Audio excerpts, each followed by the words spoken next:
Salut à tous, bienvenue sur la chaîne. Ça y est, Apple a dévoilé la seconde bêta d'iOS 26.3. On va faire le point dans cette vidéo. Et oui, après une courte trêve de Noël, eh bien les bêtas reprennent. Vous avez été très nombreux hier et je vous en remercie à me signaler cette mise à jour qui, je vous avoue, n'est franchement pas terrible, mais vous allez voir qu'il y a quand même quelques petites nouveautés. On va découvrir ça tout de suite. Pour ceux qui aiment les vidéos sur iOS, eh bien vous êtes sur la bonne chaîne, donc surtout n'hésitez pas à vous abonner pour être sûr de ne louper aucune mise à jour. Allez, c'est parti. Cette mise à jour fait un petit peu plus d'1 giga, mais vous le savez, avec les points 3, donc ici iOS 26.3, on est souvent sur une mise à jour un petit peu de transition entre la point 2 et tout ce qui est venu avant, et la point 4 généralement qui est plus intéressante. Vous le savez, normalement avec iOS 26.4, on aura enfin, on en reparlera juste après d'ailleurs, une nouvelle version de Siri. Ça devrait arriver à peu près au même moment, mais pour l'instant, rien d'exceptionnel avec cette version 3. Le numéro de version se termine par un D, ce qui nous laisse encore quelques bêtas. On verra à la fin de cette vidéo quand est-ce que j'estime que cette mise à jour sera disponible pour tout le monde. Je fais un petit point récapitulatif très rapide sur les nouveautés de la bêta 1 puisque ça commence à dater. Donc on avait dans la partie réglage fond d'écran une nouvelle section concernant la météo et l'astronomie. Alors c'est pas une nouveauté, mais en tout cas c'est une réorganisation. Et on avait également pour l'Union européenne une simplification des transferts de données vers un téléphone Android. Et on va pas se mentir, il n'y a rien de nouveau, aucune nouvelle fonctionnalité par rapport à la bêta 1. On s'en doutait un petit peu, déjà la bêta 1 était un petit peu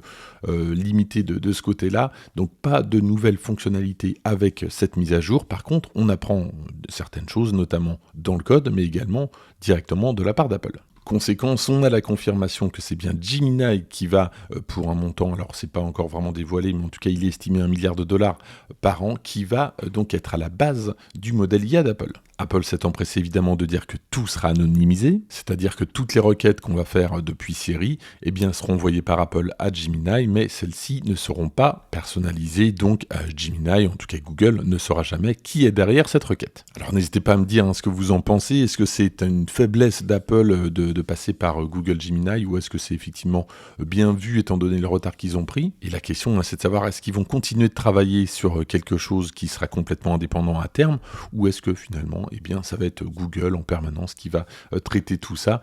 Donc dans ce cas-là, Apple se mettrait un petit peu à l'écart. Et il y en a un qui n'est pas resté à l'écart très longtemps. Hier, Elon Musk donc s'offusquait de la prédominance que représente maintenant avec ce nouveau deal en fait de Google dans l'intelligence artificielle. Peut-être regrette-t-il tout simplement que Grok n'ait pas été choisi par Apple pour sa partie IA, mais entre les divergences des deux dirigeants et en plus les récentes polémiques avec l'IA de Grok, c'était quasi sûr que Grok ne serait pas choisi. En tout cas, c'est ce que je pense. Bref, en tout cas, c'est de bon augure pour la suite. Espérons qu'effectivement, on ait une version Siri 2.0 des iOS 26.4. Alors, sans doute d'ailleurs aux États-Unis, et puis après pour l'Union européenne, ça reste peut-être un petit peu plus compliqué. On revient sur iOS 26.3 bêta 2 avec dans le code une petite découverte qui nous explique que les opérateurs pourraient enfin crypter les messages RCS de bout en bout. Vous le voyez ici, les 4 opérateurs français, Free, Bouygues, SFR et Orange, eh bien, seraient en bonne place pour justement commencer l'activation de ce cryptage. Voilà donc avec iOS 26.3 bêta 2, pas de nouvelles fonctionnalités à proprement dit. Depuis le temps que je teste iOS 26.3 en bêta 1, je trouve que le système est vraiment très stable. Alors j'ai eu simplement un petit problème concernant l'appareil photo qui restait désespérément noir. Alors c'est un problème qui arrive, c'est pas nouveau, mais en tout cas, donc je l'ai eu sur cette version. J'ai quitté une fois, ça ne fonctionnait pas, et puis après avoir quitté 3 fois l'application, c'est revenu.